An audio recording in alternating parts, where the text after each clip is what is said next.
The whisper shouldn't have been possible. Not from inside a closed coffin.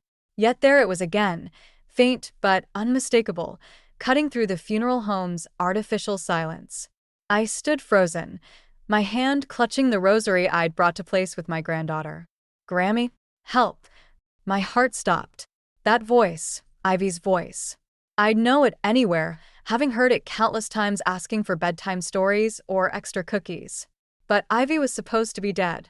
That's what Jasper and Delilah had told me 3 days ago, their faces painted with grief I now questioned. The whisper came again, weaker this time. I lurched forward, my arthritic fingers fumbling with the coffin's latches. They'd chosen a beautiful white casket for my 4-year-old granddaughter, with gold trim and pink silk lining. The kind of thing you'd expect from Delilah, always so concerned with appearances. The lid resisted at first, then gave way with a soft creak. I gasped. Ivy lay there, bound in her favorite purple dress, her small chest rising and falling with shallow breaths. Her eyes fluttered open, glazed but alive. "Grammy," she whispered again, reaching for me with trembling fingers. My hands shook as I lifted her out, cradling her like I had when she was an infant. She felt lighter than I remembered Frylier. The funeral home's dim lighting revealed dark circles under her eyes and dried tears on her cheeks. "What did they do to you, sweetheart?" I asked, my voice barely steady. "Mommy said I had to be quiet. She said it was a game." Ivy's words slurred slightly, but I didn't like it. It was dark and scary. The front door chimed. Footsteps echoed through the building, the funeral director returning from his lunch break. I grabbed my coat from the chair and wrapped it around Ivy, my mind racing. "We couldn't stay here. Mrs. Everhart." The director's voice carried down the hallway. "Is everything all right in there?" I held Ivy closer, feeling her small heart beating against my chest. "We're fine," I called back, surprising myself with how calm I sounded. "Just saying goodbye. Take all the time you need." Ivy's fingers clutched my blouse. "Grammy, I'm scared." "Don't be, baby. Grammy's got you now." I kissed her forehead, tasting the powder they'd used to make her look dead for the viewing. My son and his wife had planned to bury their own daughter alive. The thought made my stomach turn. My phone buzzed, a text from Jasper. "Mom, where are you? The service starts in an hour." I didn't reply. Instead, I moved toward the room's side exit, grateful I'd insisted on this private viewing time. My car waited in the back lot, and I had maybe minutes before someone came looking. "We're going on a little trip," I told Ivy, trying to keep my voice steady. "But first, I need you to tell me everything. Everything about this game Mommy and Daddy made you play." Ivy's next words chilled me to the bone. They said the new baby needed more room. That heaven would be better for me. She paused, her small body trembling. But I heard them talking about the insurance money too. The pieces clicked into place. Delilah's difficult pregnancy with their son. The recent financial troubles Jasper thought he'd hidden from me. The rushed funeral arrangements. My own flesh and blood had tried to murder their daughter for money. I started the car, my mind already mapping out our next moves. They'd chosen this funeral home for its reputation of discretion. Now that same privacy would buy us the time we needed to disappear.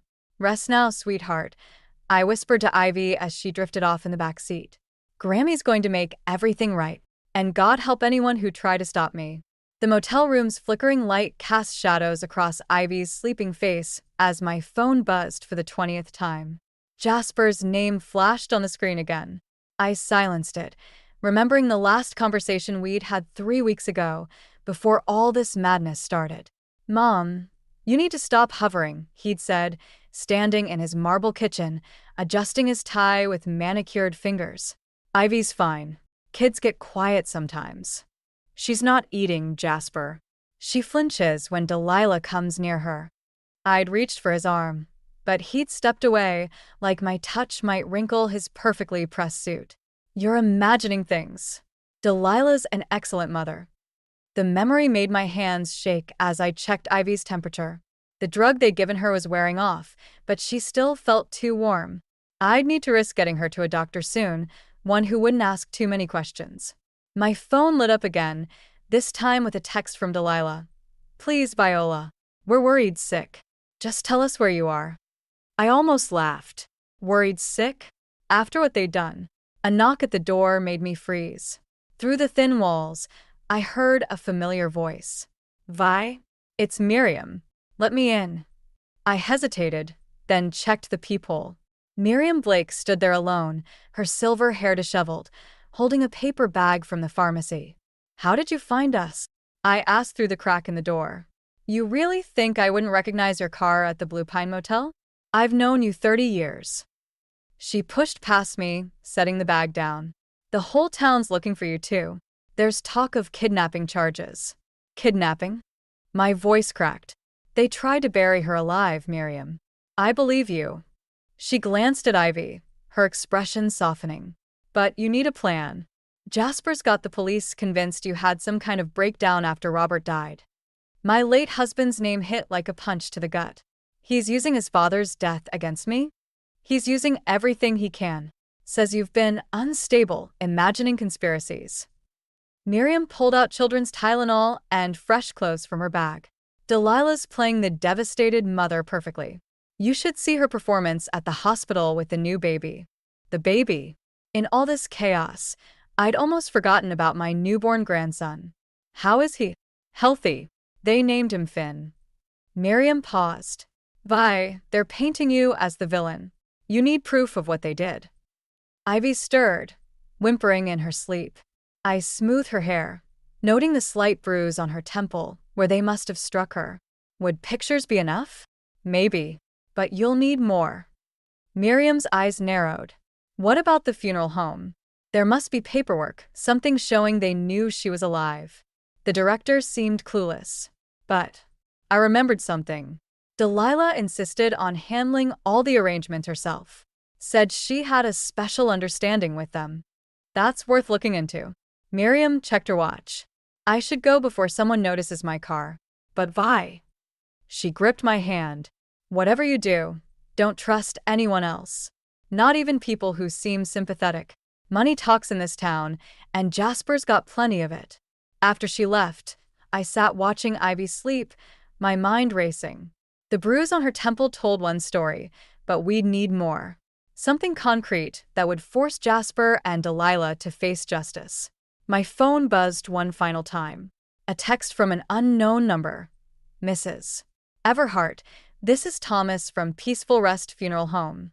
There's something you should know about your son's payment arrangements. Please call when you can. I stared at the message, hope and dread mixing in my chest. Whatever Thomas knew might be the key to saving Ivy, or the trap that would destroy us both. Thomas from the funeral home met me behind the Quick Mart at midnight, his hands shaking as he passed me a manila envelope. Mrs. Everhart, after you left with Ivy, they came looking for these. He glanced over his shoulder. Your son offered me money to destroy them. Inside the envelope, I found forms with Delilah's elegant signature, dated weeks before Ivy's death. Prearrangements, payment schedules, and something that made my blood freeze, a medical waiver declining standard embalming procedures. They knew she'd be alive, I whispered. There's more. Thomas pulled out his phone, showing me security footage. Delilah entering the funeral home 3 days before the service, carrying a small medical bag. She said it was makeup for the viewing, but the sedatives. Of course. My phone buzzed, Jasper calling again. This time, I answered. Where's my daughter? His voice was steel wrapped in silk. Which one? The one you tried to bury alive, or the one you're pretending to grieve for? A pause. Mom, you're not well. We can get you help. I have the funeral home documents, Jasper. And the security footage. The silk disappeared.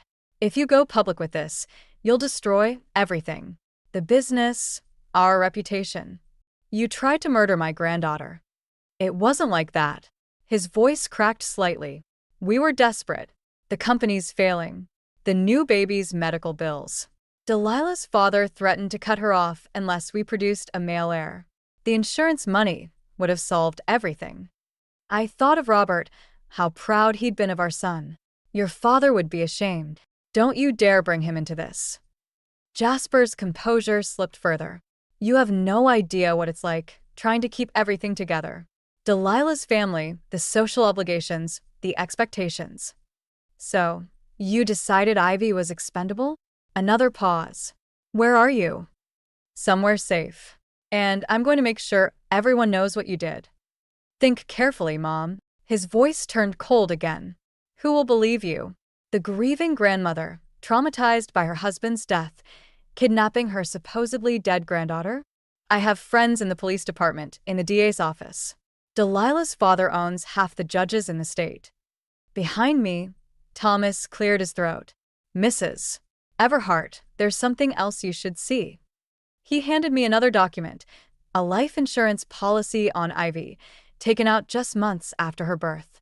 The beneficiary wasn't Jasper or Delilah. It was their unborn son. They planned this from the beginning, I said, my hands trembling. From the moment they knew they were having a boy. My phone buzzed again, a text from Miriam. Police at your house. They're calling it a kidnapping. Get out now. I have to go, I told Thomas. Will you testify if it comes to that? He nodded slowly. My daughter's Ivy's age. I couldn't live with myself if I didn't. As I drove away, another text came through, this time from Delilah. We can fix this, Viola. Come home. Bring Ivy. We'll say it was all a misunderstanding. I deleted it without responding. They'd underestimated me, thought I'd be too weak, too proper to fight back. But they'd forgotten something crucial. A grandmother's love is fiercer than any social obligation or financial pressure. In the rearview mirror, I saw police lights in the distance. They were coming, but I had what I needed now. Evidence, an ally, and most importantly, the truth about how long they'd been planning this. Ivy stirred in the back seat. Grammy, where are we going? Somewhere safe, sweetheart. And this time, we're going to make sure everyone knows exactly what Mommy and Daddy did. The truth would come out, even if it burned our family's perfect facade to the ground. Miriam's cabin sat deep in the woods, far from cell service and prying eyes. As I helped Ivy settle into the spare bedroom, my friend's expression darkened. The police searched my house this morning, she said, closing the bedroom door. Delilah's father was with them. That man gives me chills. Maxwell Monroe. The name tasted bitter. What did they want? To remind me that helping fugitives is a federal crime. Miriam's hands trembled as she poured coffee. Vi, there's something else. They're saying Robert's death wasn't an accident. The mug slipped from my grip, shattering on the floor. My husband's car accident had happened 6 months ago, just after he'd discovered discrepancies in Jasper's company accounts. They're suggesting I killed Robert and kidnapped Ivy because I'm unstable. The pieces clicked together with horrifying clarity. They're trying to discredit me before I can expose them. A small voice came from the bedroom. Grammy, I'm thirsty. I started to move, but Miriam caught my arm. There's a detective asking questions about Robert's brake lines. They're building a case against you. Through the bedroom door, I could hear Ivy humming the lullaby I used to sing her. The same one I'd sung to Jasper as a baby. They won't stop until they destroy us both. Then destroy them first. Miriam pulled out her laptop. Remember that notebook you mentioned? The one with their plans? It's in Jasper's study. But the police are watching your house, yes. But not mine. She smiled grimly. And they don't know about Thomas from the funeral home. Or the security footage. A knock at the front door made us freeze. Through the window, I glimpsed a familiar car. Maxwell Monroe's silver Bentley. Back door, Miriam whispered. My car's ready. Take Ivy and... The door burst open. Maxwell stood there, his expensive suit immaculate, 2 police officers behind him. Viola. His smile never reached his eyes. You've caused quite a mess. How did you find us? He gestured to Miriam, who wouldn't meet my gaze. Everyone has a price. Even old friends. My heart stopped. Miriam. I'm sorry, Vi. Tears streaked her face. They threatened my grandson's custody case.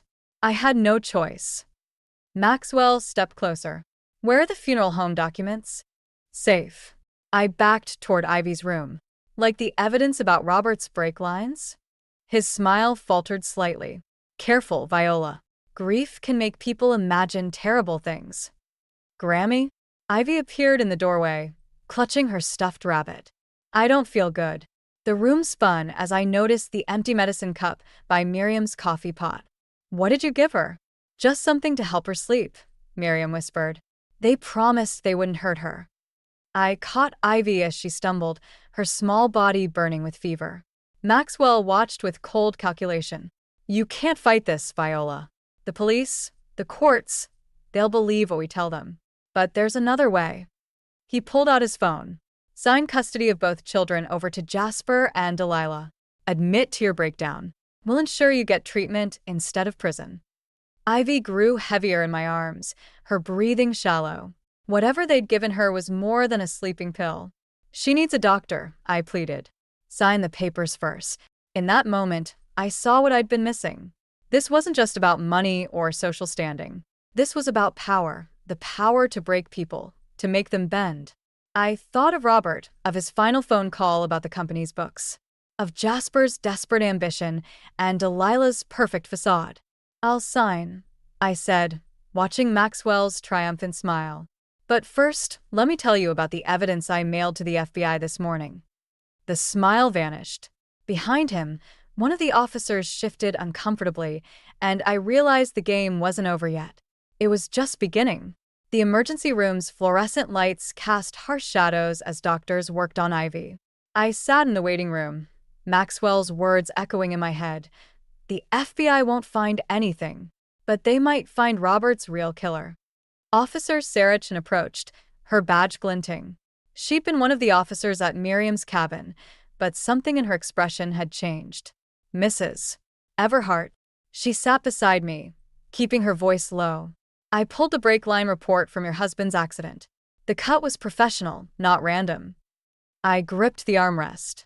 Why are you telling me this? Because Maxwell Monroe made 3 calls to a burner phone the day before Mr. Everhart died. She glanced around. And because my sister lost custody of her kids to her wealthy ex-husband last year. Money talks in this town, but sometimes it says too much. The treatment room door opened. The doctor approached, his face grave. The sedative was mixed with something else. We're still running tests, but... My phone buzzed. Jasper. How's my daughter? I stepped away to answer. You mean the one you tried to kill, or the one you're poisoning now? Mom, stop being dramatic. Ivy just had a bad reaction to some medicine. His voice wavered slightly. Sign the custody papers. Let us fix this. Like you fixed Robert's brake lines? A long pause. Dad's death was an accident. Was it? Or did he find something in those company books? You don't understand what's at stake. Jasper's composure cracked. Delilah's father. He owns everything. The company, the house, our future. We just needed to give him what he wanted. A grandson instead of a granddaughter? Mom, please.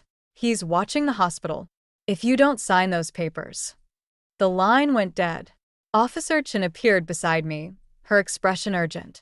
Mrs. Everhart, Maxwell just entered the building. And he's not alone. Through the emergency room windows, I saw Delilah getting out of a car, cradling baby Finn. Her perfect makeup couldn't hide her red-rimmed eyes. Your daughter-in-law looks scared, Chin observed. She should be. I watched Delilah hurry inside. She just had a baby, and her father's willing to poison a 4-year-old. Mrs. Everhart. The doctor returned. Ivy's asking for you. And... He hesitated. She's saying something about a notebook under Daddy's desk. Suddenly, Delilah's fear made sense. The notebook I'd mentioned to Maxwell, the one I hadn't actually sent to the FBI, must still be in Jasper's study. And it contained more than just their plans for Ivy. Officer Chun, I need a favor. I pulled out my phone, showing her Thomas's security footage. Get this to someone we can trust. And keep Maxwell away from Ivy's room for 10 minutes. She nodded, understanding. What about your daughter-in-law? I watched Delilah pacing near the entrance, clutching Finn like a shield. Send her to me. It's time she chose between her father and her children. The hospital intercom crackled. Code blue. Pediatric emergency. Medical staff rushed past as Chen slipped away, leaving me alone with my decision. In Ivy's room, monitors beeped steadily. She looked so small in the hospital bed, her favorite rabbit clutched tight. On the chair beside her lay Delilah's designer handbag, forgotten in her rush to get help. Inside, I found her phone unlocked. On the screen, a draft email to the FBI sat unsent, detailing everything: Robert's murder, the insurance fraud, Maxwell's corporate crimes. Footsteps approached. I had seconds to decide: delete the evidence of Delilah's almost betrayal, or use it to drive the final wedge between father and daughter. The door opened. Delilah entered Ivy's hospital room alone, Finn cradled against her chest. Her mascara had run, leaving dark trails down her cheeks. They're going to kill her, aren't they? I held up her phone with the unsent FBI email. Like they killed Robert? She sank into the chair, trembling. I didn't know about Robert. Not until after. But Ivy. Her voice cracked. Daddy said it would be peaceful, that she wouldn't feel anything. And you believed him? I believed I didn't have a choice. She looked down at Finn. He owns everything. The house, the company, our future. When the prenatal test showed a boy. She stopped, choking back tears. The monitors tracking Ivy's vitals beeped steadily. Through the window, I saw Maxwell talking to hospital security, showing them papers, probably a court order. Your father's coming for both children, I said. Are you going to let him? Delilah's fingers tightened around Finn. He'll destroy us if I don't. He's already destroying you. I moved closer to Ivy's bed. Look at your daughter, Delilah. Really look at her. Ivy stirred, her small hand reaching out. Mommy. Something broke in Delilah's expression. She stood, about to step forward, when the door burst open. Maxwell entered, flanked by security and a woman in a suit. Child Protective Services, the woman announced. We have an emergency custody order for both children. Maxwell's smile was razor-sharp. It's over, Viola. The judge agreed you're unstable, a danger to these children. No. Delilah clutched Finn tighter. Daddy, you promise. Quiet, dear. His tone could freeze hell. The orderlies will help you hand over the baby. Officer Chen appeared in the doorway, but Maxwell held up a restraining order. The police have no jurisdiction here. This is a family court matter. I watched helplessly as security approached Ivy's bed. All our evidence, all our plans, none of it mattered against Maxwell's power and money. Then Ivy spoke, her voice surprisingly clear. Mommy, tell them about the special book. Maxwell froze. Delilah's eyes widened. The one under Daddy's desk, Ivy continued, with all the numbers and names. I saw the flash of fear cross Maxwell's face. The notebook, not just evidence of their plan for Ivy, but apparently something much bigger. Delilah, Maxwell warned, remember what's at stake. She looked at Ivy, then at Finn, then at her father. Years of manipulation and control played across her face. Mrs. Monroe, the CPS worker stepped forward. Please hand over the baby.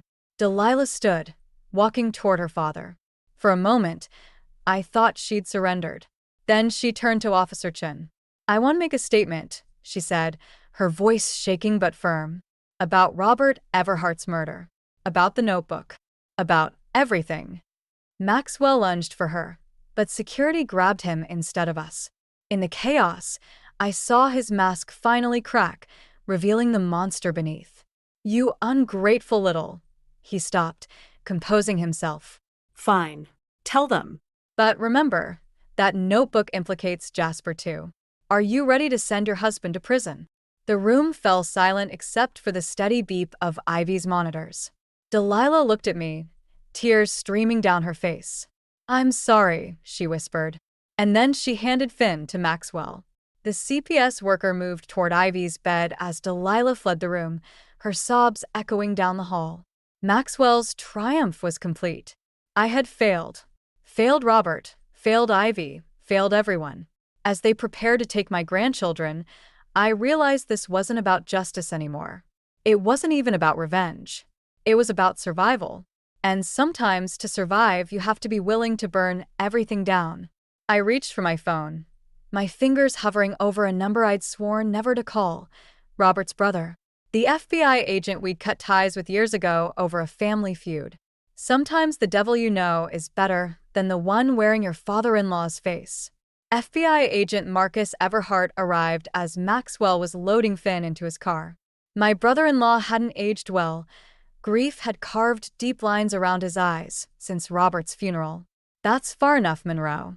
Marcus's badge glinted in the hospital parking lot lights. We have a warrant for those financial records your granddaughter mentioned. Maxwell's smile didn't waver. Agent Everhart. Still bitter about losing the family fortune to your younger brother? Actually, Marcus pulled out his phone.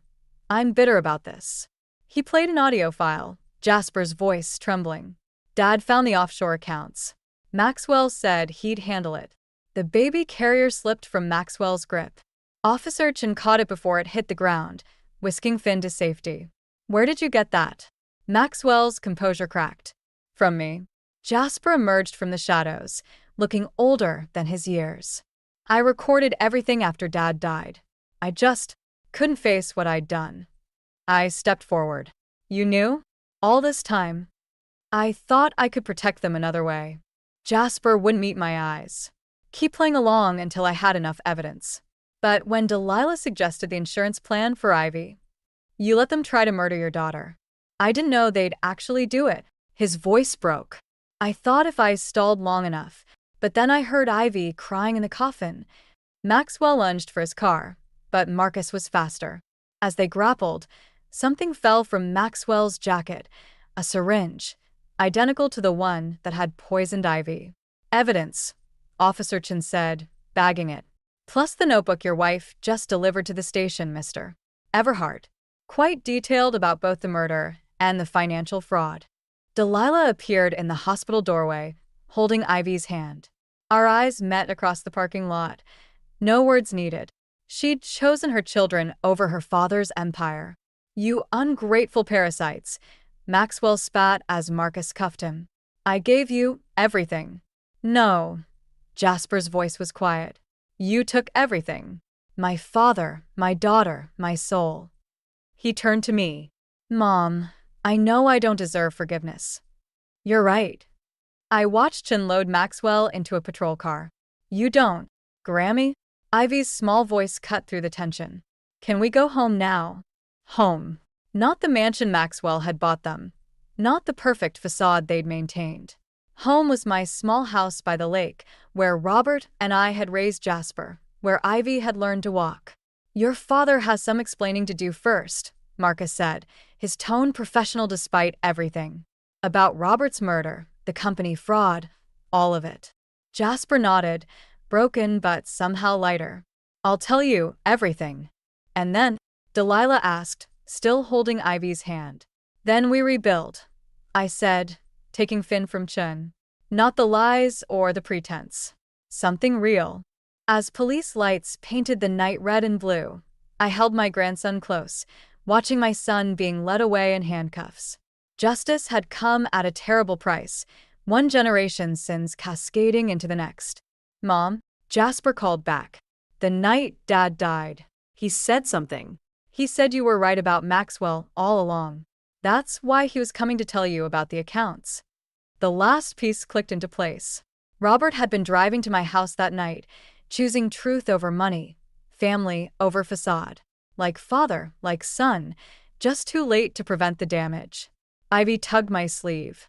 Grammy, I'm tired. Me too, sweetheart.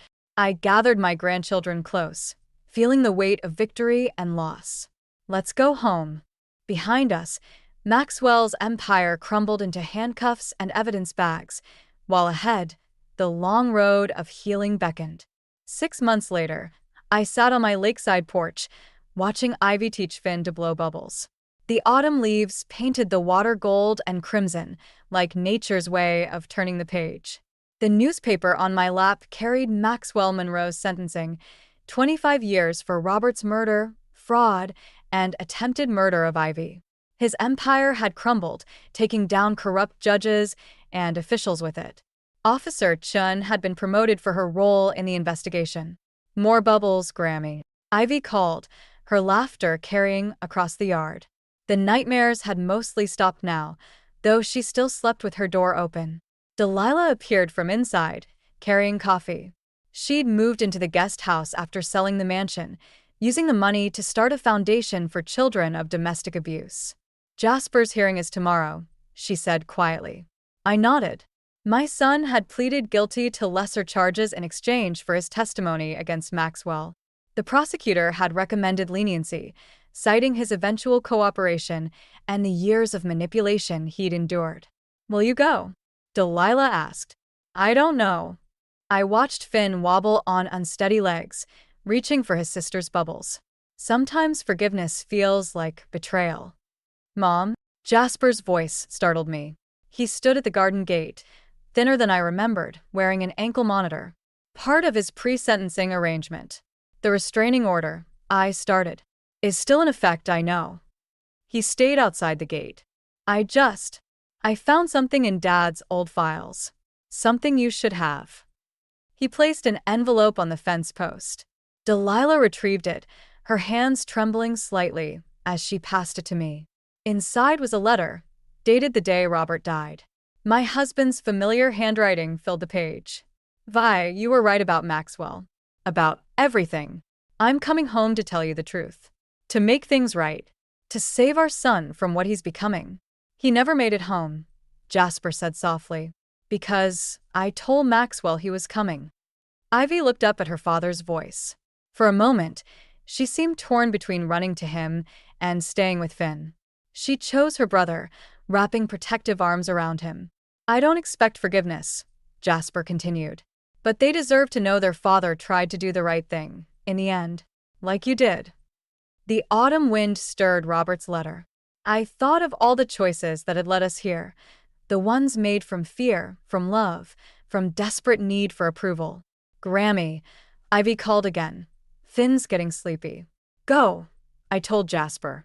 The hearing's tomorrow. We'll see. He nodded, understanding the weight of those words. As he turned to leave, Ivy suddenly ran to the gate. Daddy. Her small voice carried years of questions. Did you love us? Even when you were scared? Jasper knelt, keeping his distance but meeting her eyes. Every second.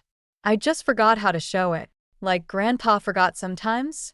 No, sweetheart. Grandpa remembered. That's why he was coming home.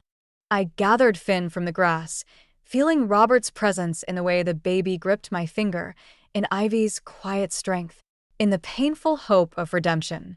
Time for naps, I announced, ending the moment before it could break us all. Later, as my grandchildren slept, I sat with Robert's letter and a photo album. The last picture of our family together showed Jasper holding newborn Ivy, his face full of possibility rather than ambition. Sometimes healing doesn't mean forgetting. Sometimes justice isn't about punishment. And sometimes the hardest part of love is letting it change shape without letting it go completely. I placed Robert's letter in the album. Tomorrow would bring its own choices, its own chances for redemption. For now, the sound of my grandchildren's peaceful breathing was answer enough.